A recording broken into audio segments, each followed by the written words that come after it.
Oh, James. That BP thing, mate. Okay, let's have a look at the BP.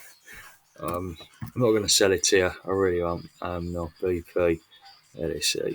There we go. So that's on the London Stock Exchange. I mean, quite frankly, you know, it's it's not great. You see, you got your lower highs all the time there, having reached a peak. This stock was set out in the 1980s.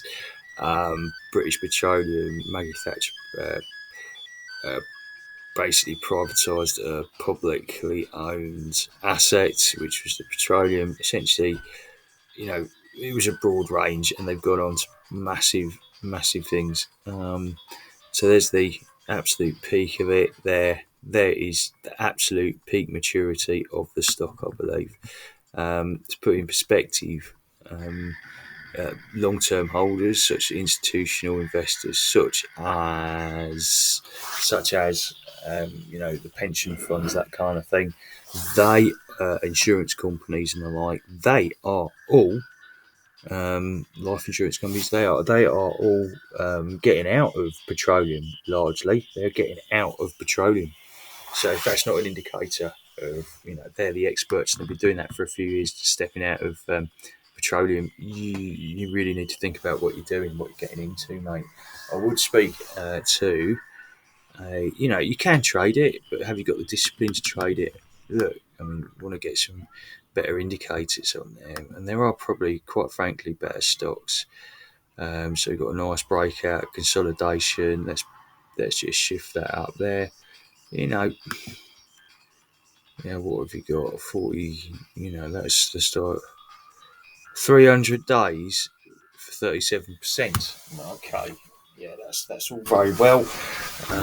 You can get that better. You can get better than that on crypto in a couple of days, mate. A few weeks or whatever. It's a matter of days in the crypto sphere. If you want to do your own shares and have the discipline and knowledge to do that, that's fantastic. But really, I suspect what you do want is Vanguard ETF. Yeah, ETF Vanguard. Now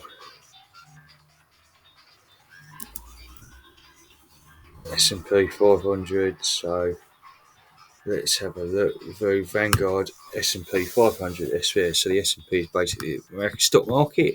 Top 500 firms going out there. Basically, what you're going to look at here, that is a monthly chart again. So what we're going to do is measure out over a year. So call that 3rd of January, right? January. And we're going to do January up through till sort of November, May, January 14. So that's basically a year. That's 40%. Okay, now let's look at the other end. Maybe somewhere in the middle, January. Okay, that's where he is. Somewhere around there. 4th of January.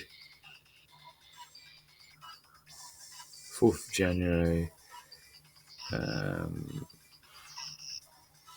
4th of January 16. March, Feb, January 17. Oh, well, that was a bit of a slow one, wasn't it? 14%. But then again, you might be able to get it on the upside.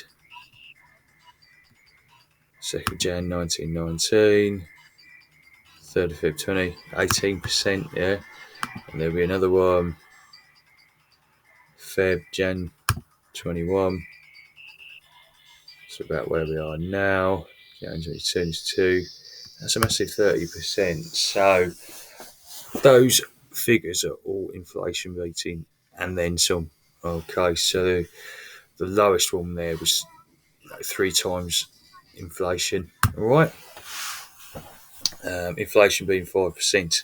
So you doing twice better than inflation there. Okay, now I would recommend mate get onto a financial advisor, ask about mutuals and ETFs, or certainly say inflation beating investments.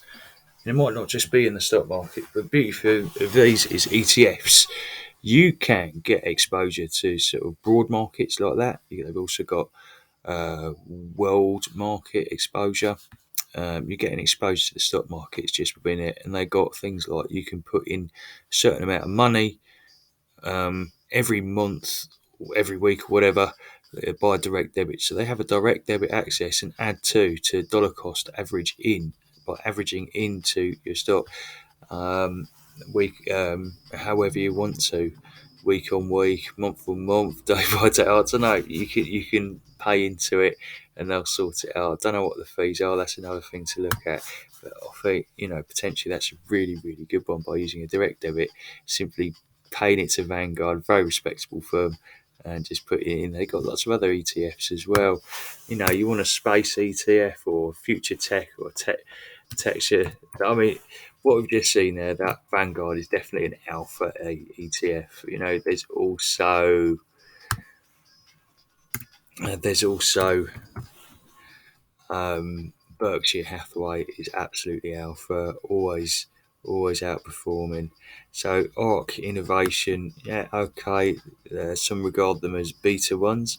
See how that's calmed down there since 1st of November 2021. So the tech stocks have been really, really hit there. These guys deal with disruptive technology.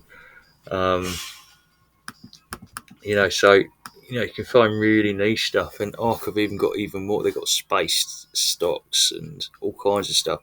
If you want to get into medical, you can get into the general sort of medical, biomedical, or even really niche, really, really niche market within a market type of thing. So if that tickles your fancy and you want to get exposure, just go for it. Go for it. Go for it. Just get onto your financial advisor, bro. Get onto them. Fuck that BT stuff off, mate. Unless you're a stock market man. It's not a growth stock. It's reached maturity. Unless it's for dividends, you're going to be all right. To be honest, mate, get a financial advisor. This is not financial advice. I'm just doing some friendly advice. Get some financial advice. Okay. Let's just have a look at this. But this has really been beat down, hasn't it? Really been. ETFs aren't really supposed to do that.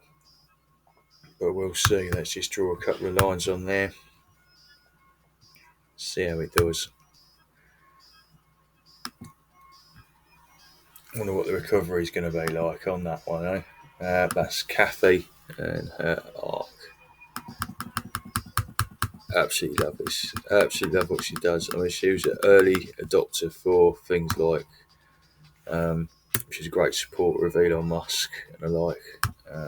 Heavily into disruptive technology. Okay. Let's have a look at the weekly. Yeah, it's a bag shit otherwise. Right. Okay, mate. Take it easy. Peace out.